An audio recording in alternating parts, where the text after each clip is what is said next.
అలాంటి ఊళ్ళు 2-3 కలిపితే ఎంతమంది జనం ఉంటారో అంతమంది పడతారు. వామ్మో, వీటిని ఎలా కట్టారో నాకు అర్థమైపోయింది తాతయ్య.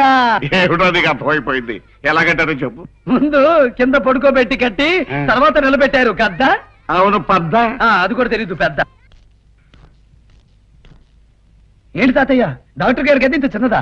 ఇది డాక్టర్ గారి గది కదరా, ఆయన పై అంతస్తులో ఉంటారు. దీన్ని లిఫ్ట్ అంటారు. దీనిలో ఎక్కితే ఇదే పై తీసుకెళ్తుంది. ఏంటి, పైకి తీసుకెళ్తుందా? మరి విమానంలో రెక్కలేవేంటి? నోరు మూసుకునే విసుకెచ్చుకో. ఏం తెలీదు, పెద్ద.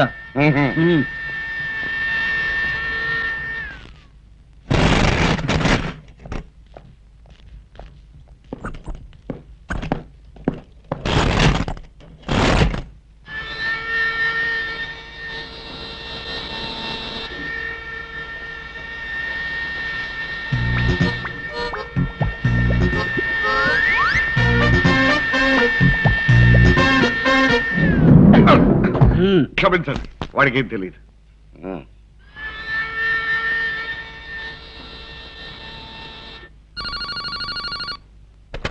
సార్, ఏంటి రోగం? అలాగే సార్. రాయుడు గారు ఎవరు? మా తాతయ్యే. నువ్వు ఉండరా, నేనే. డాక్టర్ గారు పిలుస్తున్నారు.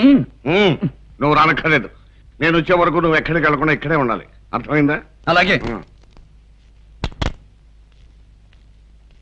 నమస్కారం రాయుడు గారు, రండి కూర్చోండి. దేవుడి చిన్నప్పటి రిపోర్ట్స్ ఇప్పటివి కంపేర్ చేసి చూశాను. చాలా ఇంప్రూవ్మెంట్ ఉంది. బ్రెయిన్ చాలా ఫ్యాకల్టీస్ లో తన వయసుకు తగ్గ గ్రోత్ ఉంది.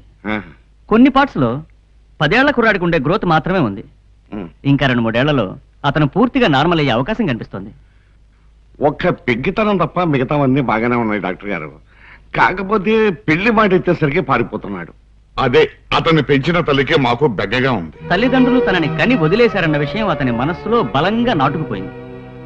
తన పుట్టుకకు కారణం పెళ్లి. అందుకే పెళ్లి అంటే అయిష్టత ఏర్పడింది. దీన్నే ఫిక్సేషన్ అంటారు. పెళ్లి విషయంలో అతనిలో మార్పు రాదంటారా డాక్టర్ గారు? నోనో, తప్పకుండా వస్తుంది. ఈ ఫిక్సేషన్ 2 రకాలుగా పోయే అవకాశం ఉంది. ఒకటి, అతని మెంటల్ మెచ్యూరిటీ పెరగటం, లేదా పెళ్లి పట్ల అతనికున్న ఉద్దేశాన్ని మార్చే బలమైన సంఘటన ఏదైనా జరగటం. ఈ రెండిట్లో ఏది జరిగినా అతను పూర్తిగా నార్మల్ అయిపోతాడు.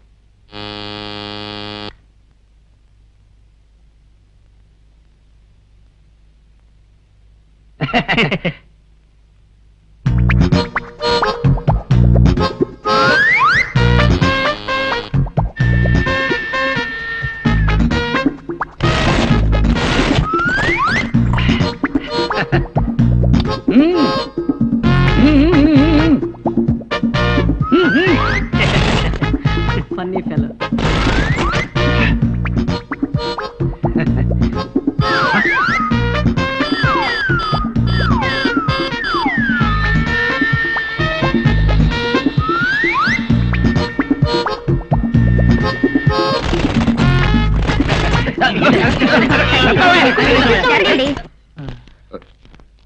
బాబు, ఇక్కడ ఒక అతను ఉండాలి. అతను మీరు లోపలికి వెళ్ళగానే బయటికి వెళ్ళిపోయాడండి. వెళ్ళిపోయాడా? వీడు మార్చడం నా వల్ల కాదు.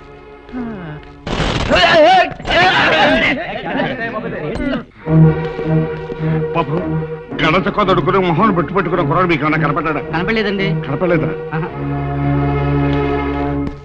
ఏంటో అన్ని గదులు ఒకేలా ఉన్నాయి. ఇందులో ఆ డాక్టర్ గారి గదేదో. ఇదే.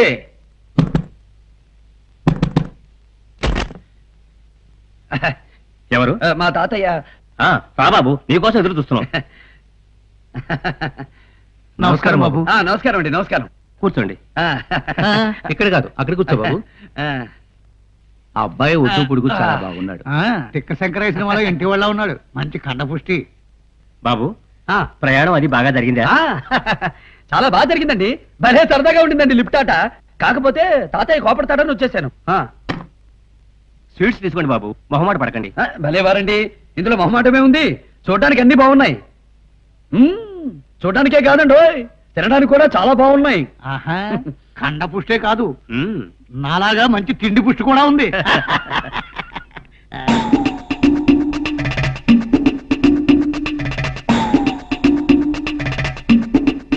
ఇదంటే మా తాతయ్యకి ఎంత ఇష్టమో. అవును, మా తాతయ్య ఏడి? ఈ పాటికి వచ్చేస్తుంటారు బాబు, మీరు తీసుకోండి. వాళ్ళ తాతయ్య వచ్చేలోపు దుర్ముహూర్తం వచ్చేస్తుందేమో. త్వరగా అమ్మాయిని చూపించేస్తే పోలా. ఏరా బాబు ఉమ్, అమ్మాయిని చూపించమంటారా? ఉమ్, ఉమ్, ఇదిగో ఆ. అమ్మాయిని తీసుకురండి. అలాగే ఉమ్, ఉమ్. బాబు ఉమ్, అమ్మాయిని చూడండి. ఉమ్, ఉమ్. ఎలా ఉంది బాబు, మీకు నచ్చిందా? అమ్మాయికే ఏం చక్క పెయ్యి తోటలా ఉంది. అయ్యా అయ్యా అయ్యా, అందరూ నన్ను క్షమించాలి. ట్రాఫిక్ జామ్ లో ఇరుక్కుని కాస్త ఆలస్యమైంది. మీరేం కంగారు పడకండి. దుర్ముహూర్తం రాకముందే మీ మనవడు అమ్మాయిని చూస్తాడు. నా మనోడు అమ్మాయిని చూడటం ఏంటండి? వాడు రావటానికి కుదరదని చెప్పడానికే కానీ వచ్చింది. మరైతే ఇతను మీ మనోడు కదా? చిచి, వీడు నా మనోడేంటి? చిచ్చి వీడు నా తాత ఏంటి? మరి మా అమ్మాయిని చూసేశాడు. ఆ? ఓసి నీ అమ్మ కడుపు మాడా? నా మనోడు చూడాల్సిన పిల్లని నువ్వు చూస్తావా? కోసి నీ నాన్న కడుపు మాట కొట్టారంటే మొహం పచ్చడైపోయింది. రమ్మన్నారు వచ్చాను, తినమన్నారు తిన్నాను, చూడమన్నారు చూశాను. ఇందులో నా తప్పే ఉంది. బాబు హ్మ్. ఇందులో నీ తప్పే లేదు, తప్పంతా మాదే. ముందు బయటినాడు. ఏయ్, మీద చెయ్యేసి మాట్లాడతావేంటి? కొట్టానంటే పొట్ట పగిలిపోద్ది. అయ్యి బాబాయ్, అంతమంది తెగండి బాబు, పొరపాటు అయిపోయింది. తమరు దయచేయండి. ఉమ్, అలా అన్నా బాగుంది. ఓరు నాయను, వీడెక్కడ బండరాడు రా బాబు. ఏంటో ఈ పట్నం వాళ్ళు ఆడే రమ్మంటారు, ఆడే పంపంటారు. తిక్కలోళ్ళని తిక్కలోళ్ళు. ఈ డాక్టర్ గారికి అదేది? గౌరీ ఆంటీ, గౌరీకి ఎలా ఉంది? మాట్లాడేంటంటే గౌరీకి సీరియస్ గా ఉందని ఫోన్ చేశారు. నువ్వా? అవును, నేనే. సరదాగా చేయి వేయబోతేనే చెప్పు తీసుకొట్టావు. ఇప్పుడు నేను రేప్ చేస్తాను. అప్పుడేం చేస్తావు చూద్దామని. పిచ్చి పిచ్చి వేషాలేస్తే మా డాడీతో చెప్పి జైల్లో పెట్టిస్తాను. చా, మాకు డాడీ లేరు, మరి జైల్లోంచి బయటికి తీసుకురాట. నువ్వెందుకే ఇక్కడ? ముందుకు రావద్దు. నా ఒంటి మీద చెయ్యేస్తే నీ ప్రాణాలు తీస్తాను. తీసేయి, ఆ పని ఏదో తొందరగా చేసేయి. అసలు ఈ డాక్టర్ అదేదో తెలిసి చావడం లేదు. పాపం అక్కడ తాత ఎంత కంగారు పడుతున్నాడు. ఇక్కడ ఏదో రాసుందే.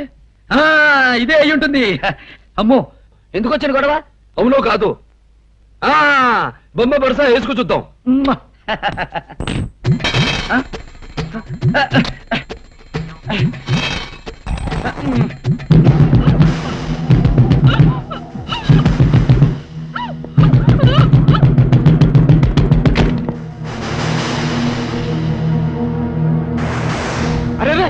రూపాయి బిళ్ళ మీ ఇంట్లో దూరింది. రూపాయలు ఎదిగే పని అయితే బయటికి రాడు. నువ్వు ఉండే. అసలే అది మా ముసలం ఇచ్చిన రూపాయి బిళ్ళ. అది దొరికితే కానీ నేను అర్థం. చెప్తుంటే నీకు కాదు. ఏంట్రో చొక్కా పట్టుకున్నావు? కొట్టానంటే మొహం పచ్చడైపోద్ది. వదరా.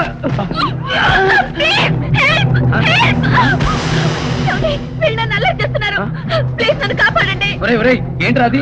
అడ్డగాడుతుల్లో ఉన్నారు. ఆడపిల్లని అల్లలు పెడతారా? తప్పురా, వదిలేండిరా. అసలు నువ్వెవరు బే? రేయ్, బేగి అన్నామంటే టెంక్ ఎగిరిపోద్ది. నా పేరు దేవుడు. మర్యాదగా అమ్మాయిని వదలండి. వదలవరా, ఏం చేస్తావు? రేయ్, నా సంగతి మీకు తెలీదు. నాకు తెక్కరేగిందంటే మీరు తట్టుకోలేరు. చేతులు మారిపోతాయి. ఏంటి, షేపులు మారిపోతాయా? రేయ్, వద్దు మాత్రా చెప్తున్నాను, మొహం పచ్చడైపోద్ది. ఏమిట్రా పచ్చడైతే?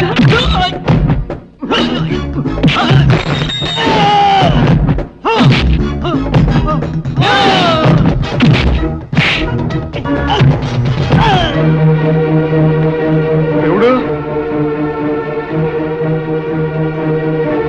దేవుడు,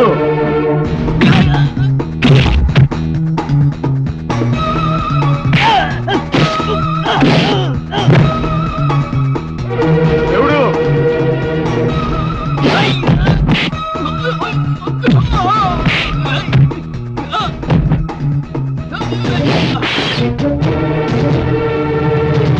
హలో, పోలీస్ స్టేషన్.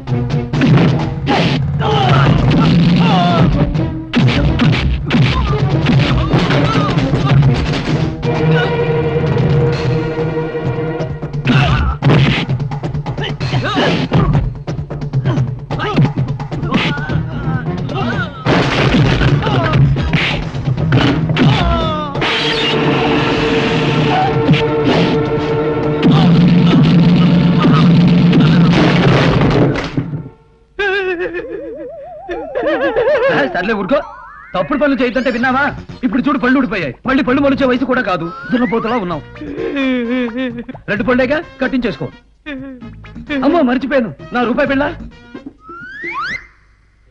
తప్పండి, తప్పండి. తప్పండి.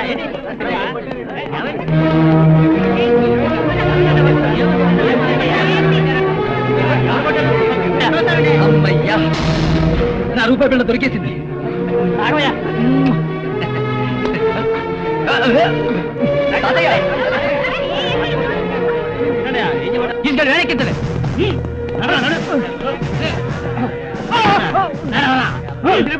అదే తాతయ్య, ఇందాక మనం బయటికి కిందకి వెళ్ళామే, దాని పేరు మర్చిపోయాను. ఇప్టు ఇప్టు. నీ పని ఇక్కడ కాదు, ఇంటికి వెళ్ళిన తర్వాత చెప్తాను. గళ్ళ చొక్కా వేసుకున్న అతను ఈ ఫ్లాట్ నుంచి వెళ్ళడం చూసారా? ఎవరో బొట్టు పెట్టుకున్నాడు అతను. అవును, ఇప్పుడే ఓ పెద్ద ఆయన వచ్చి తీసుకెళ్లారు. ఎటు వెళ్ళారు? ఇటు కిందకి తీసుకెళ్లారు.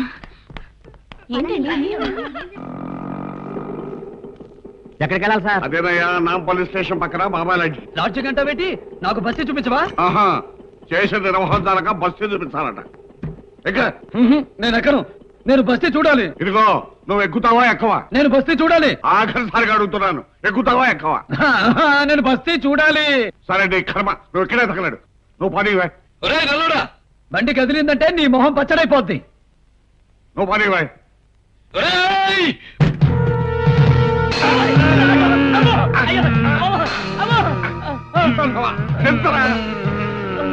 మరి నాకు బస్తీ చూపిస్తావా? ముందు తింటారా, తర్వాత చెప్తాను. అయ్యా మీ పోదాను, మీ సవారి పోదాను. నాకున్నది ఒకే ఒక ఆటో, వేరే ఆటో చూసుకోండి బాబు. అయ్య బాబు, నిన్ననే ప్రయోజనం లేదురా, తప్పు రాది. నన్ను నేను చెప్పుతో కొట్టుకోవాలి. ఊళ్ళోకి పోతా. దుర్గమ్మతో చెప్పి నీకు వాతలు పెట్టించకపోతే నా పేరు రాయుడే కాదు. వాతర దొరత పెట్టు కానీ ముందు నాకు బస్తీ చూపించు. సిగ్గులేని తాతయ్య తాతయ్య, నాకు బస్తీ చూపించు. ఏమిటండి మీరు? నాకంత సహాయం చేసి కనీసం మీకు థ్యాంక్స్ చెప్పే అవకాశం కూడా ఇవ్వకుండా వచ్చేస్తారా? నేను రాలేదు, ఇదిగో మా తాతయ్య లాక్కొచ్చేశాడు. నమస్కారం అండి. నమస్కారం. నేనేదో తప్పు చేశానని నాకు బస్తీ చూపించకుండా తీసుకెళ్లిపోతున్నాడు. నేను అక్కడ తప్పు చేశానా? నువ్వే చెప్పు. అరేరే, ఆయనే తప్పు చేయలేదు. ఈ రోజు దేవుడే లేకపోతే నా జీవితం నాశనం అయిపోయి ఉండేది. ఆత్మహత్య తప్ప నాకు వేరే గత్యంతరం ఉండేది కాదు. విన్నావుగా, మరి ఇప్పుడైనా నాకు బస్తీ చూపిస్తావా? ఇప్పుడు కాదురా, చాలా పనులు ఉన్నాయి. ఇంకోసారి వచ్చినప్పుడు చూపిస్తాను. ఎప్పుడో ఇంతప్పుడు తీసుకొచ్చావు, మళ్ళీ ఇప్పుడు తీసుకొచ్చావు.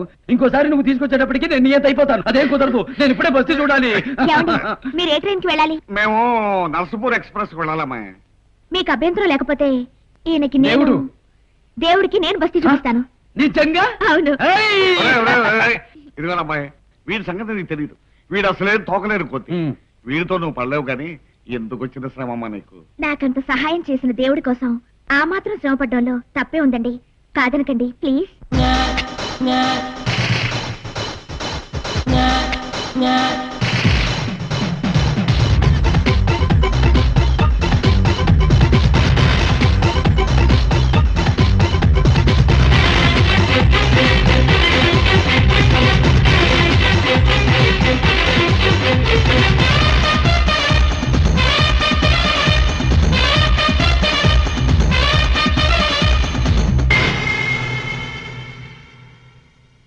గుళ్ళో రామయ్య ఇల్ల రావయ్య గువ్వల చెన్నయ్య బస్తీ